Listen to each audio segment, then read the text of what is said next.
శుభకార్యాలకు పూజార్ల కోసం వెతుకుతున్నారా? పూజారీస్.com లో అతి తక్కువ ధరలకే పూజార్లను ముందే బుక్ చేసుకోండి. వెంటనే కాల్ చేయండి. నమస్తే, వెల్కమ్ టు సుమన్ టీవీ. నేను మీ యామ్ని. ప్రస్తుతం మనతో ఉన్నారు ప్రముఖ ఆధ్యాత్మికవేత్త, ప్రముఖ జ్యోతిష్య వాస్తు పండితులు, బ్రహ్మశ్రీ డాక్టర్ నాయకంటి మల్లికార్జున శర్మ గారు ఉన్నారు. వారితో మాట్లాడదాం. నమస్కారం గురుగారు. నమస్కారం. గురుగారు, పునర్వసు నక్షత్రంలో జన్మించిన వాళ్ళకి అసలు వీళ్ళ స్వభావం అనేది ఏ విధంగా ఉంటుంది? అలానే ఈ నక్షత్రంలో జన్మించిన వాళ్ళకి పరిహారం అంటూ ఏమైనా ఉన్నాయండి? తప్పకుండా అమ్మ. ఓం శ్రీ గురుభ్యో నమః. పునరస్సు నక్షత్రంలో జన్మించిన వాళ్ళు సహజంగా గురు మహర్దశలో జననం అవుతుంది. అంటే పునరస్సు నక్షత్రానికి అధిపతి గురువు. అంటే వాళ్ళు చిన్నప్పుడు గురు మహర్దశలో జననం అవుతుంది. ఇది శుభప్రద నక్షత్రం అంటారు. శుభప్రద నక్షత్రం అంటే ఏంటంటే పునరస్సు నక్షత్రం జన్మించిన వాళ్ళకి చిన్నప్పుడు శాంతి ప్రక్రియలు అనేవి అవసరం లేదు. అంటే సంపూర్ణమైన శుభప్రదమైన నక్షత్రము అని అర్థం. అంటే ఈ నక్షత్రంలో జన్మించిన వాళ్ళు సాహసవంతులు, విద్యావంతులు, కీర్తివంతులు, అనుకున్న పనులన్నీ కూడా విజయం సాధించే అవకాశం ఉంటుంది. సాహస పరాక్రమాలు కూడా చేస్తారు. అంటే అన్నిట్లో కూడా కీర్తి ప్రతిష్టలు పెంచుకోవటానికి అవసరమైన ఆయుధాలను ధరించి ముందుకు వెళ్తారు. అంటే వాళ్ళన్నిటికీ కూడా, అంటే ఒక ఇంటర్వ్యూకి వెళ్ళాలనుకోండి, ఒక స్టూడెంట్ అన్ని రకాలుగా అతను చదువుకొని బాగా ప్రిపేర్ అయ్యి వెళ్తాడని అర్థం. అంటే అన్ని డిగ్రీస్ ఉంచుకొని ముందుకు వెళ్తాడని అర్థం. అలానే ఉద్యోగ ప్రయత్నాలు సఫలీకృతం కావటం, మంచి ఉద్యోగాల్లో చేరే అవకాశాలు, వ్యాపార పరంగా కూడా ధనపరంగా కూడా బాగా లాభాలు. అతి మంచి నక్షత్రం కూడా పునరస్సు నక్షత్రం. స్త్రీలు కూడా కీర్తివంతులు, విద్యావంతులు, అలానే ఆస్తులు కలిగి ఉండటం, అంటే అష్టైశ్వర్యాలు, భోగభాగ్యాలు కూడా కలిగే అవకాశాలు ఉంటాయి ఈ నక్షత్రం వాళ్ళకి. అంటే మంచి నక్షత్రం. ప్రయత్నం చేస్తే సఫలీకృతం అవుతుంది వీళ్ళకి. మనం ప్రయత్నం చేసుకోకుండా ఇంట్లో ఉంటే ఎప్పటికీ సఫలీకృతం కాదు. అవుతుంది అనుకున్నప్పుడు మనం ప్రయత్నం చేస్తే మంచి పనులు జరిగే అవకాశాలు బాగా ఎక్కువ ఉంటాయి.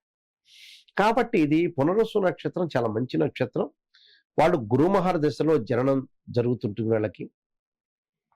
అలానే గురుమహర్ దశలో జననం జరుగుతుంది.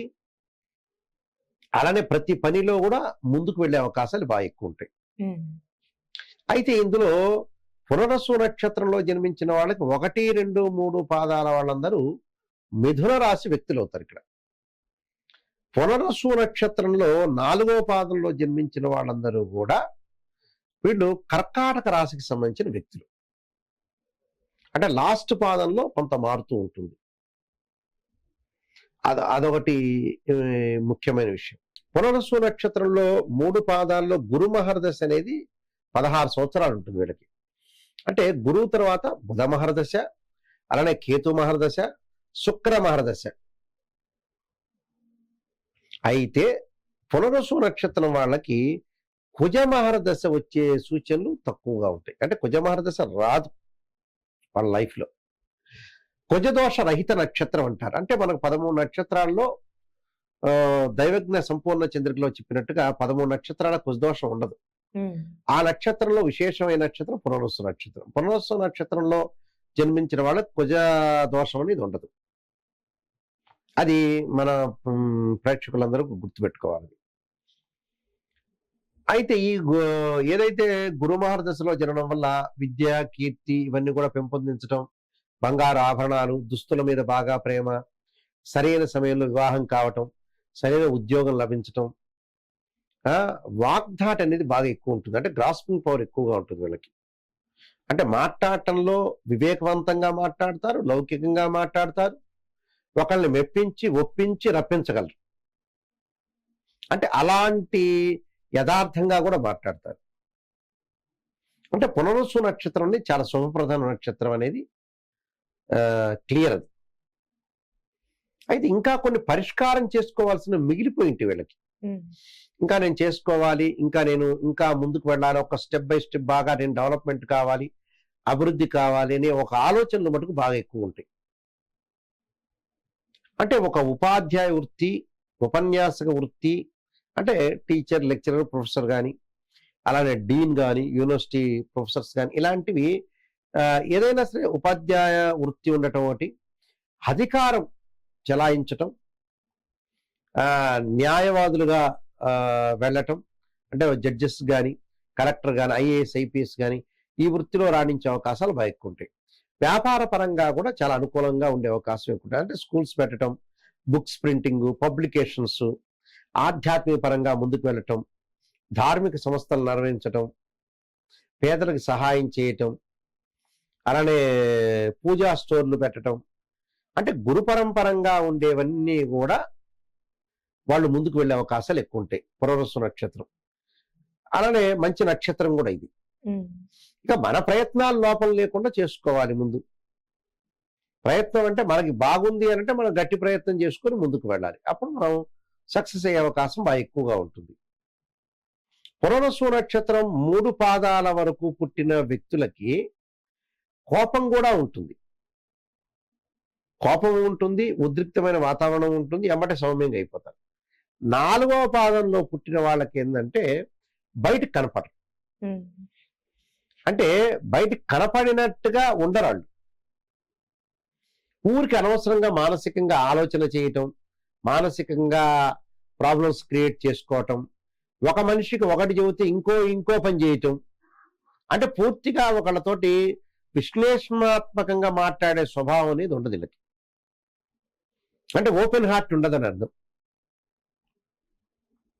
అందువల్ల ఈ 4వ పాదంలో జన్మించు, కానీ జాగ్రత్త వహించి 10 మందికి చెప్పుకొని దాని యొక్క సమస్యను పరిష్కారం చేసుకుంటేనే జీవితంలో ముందుకు వెళ్ళే అవకాశం అనేది ఒకటి ఉంటుంది.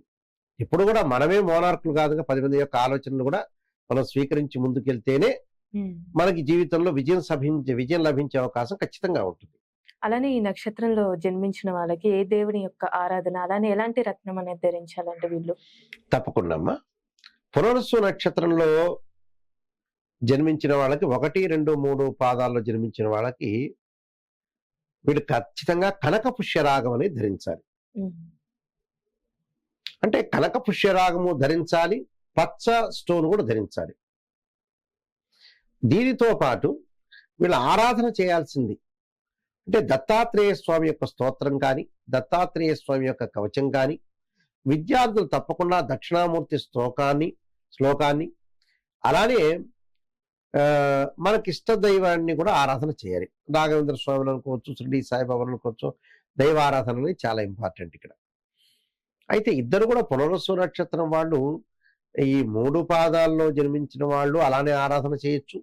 4వ పాదంలో ఉండే ఆరాధన చేసేవాళ్ళు కూడా 4వ పాదం జన్మించుంటారు కదా, అలాంటి వాళ్ళు కూడా పూర్ణమస్య పంచాక్షరి చేసుకోవడం కూడా చాలా మంచిది. అంటే యజ్ఞయాగాది క్రతువుల్లో పాల్గొనటం ఒకటి, జాతకపరంగా ఏదైనా దోషాలు ఉంటే దాన్ని ప్రత్యేకంగా రెమెడీస్ చేసుకొని ముందుకు వెళ్ళటం చాలా మంచిది. వాళ్ళు అంటే జన్మలగ్నాన్ని నుంచి కూడా కొన్ని ఫలితాలు మారిపోతూ ఉంటాయి కాబట్టి చాలా జాగ్రత్త వహించి అసలు వివాహపరంగా ఉండే పరిస్థితులు ఏ విధంగా ఉంటాయని కొద్దిగా కాన్సన్ట్రేషన్ చేయాలి. వివాహం గురించి కూడా ఇంపార్టెంట్ ఇవ్వాలి వాళ్ళకి. చూసుకొని చాలా జాగ్రత్తగా సంబంధాన్ని చూసుకొని ముందుకు వెళ్ళాలి. లేకపోతే ఏంటంటే కొద్దిగా కొన్ని ప్రాబ్లమ్స్ వచ్చే అవకాశం ఉంటుంది. కాబట్టి అదే కుజదోషం లేదు కదా, వివాహానికి సంబంధించిన ప్రాబ్లమ్స్ రావు కదా గురువు గారు అడిగేవాళ్ళు. కుజదోషం అనేది నామినల్. సో కళత్రకారకుడు, వివాహకారకుడు, మ్యారిటల్ స్టేటస్ ని రిప్రజెంటేటివ్ చేసే ప్లానెట్ వీనస్ ప్లానెట్. శుక్రగ్రహం అనేది ఎలా ఉంది అనేది చాలా జాగ్రత్తగా ఆలోచన చేసి ఆచితూచి అడుగు వేసి ముందుకెళ్ళటం చాలా బెటర్ వీళ్ళకి. చాలా చక్కగా తెలియజేశారు గురువు గారు. ధన్యవాదాలు. నమస్కారం.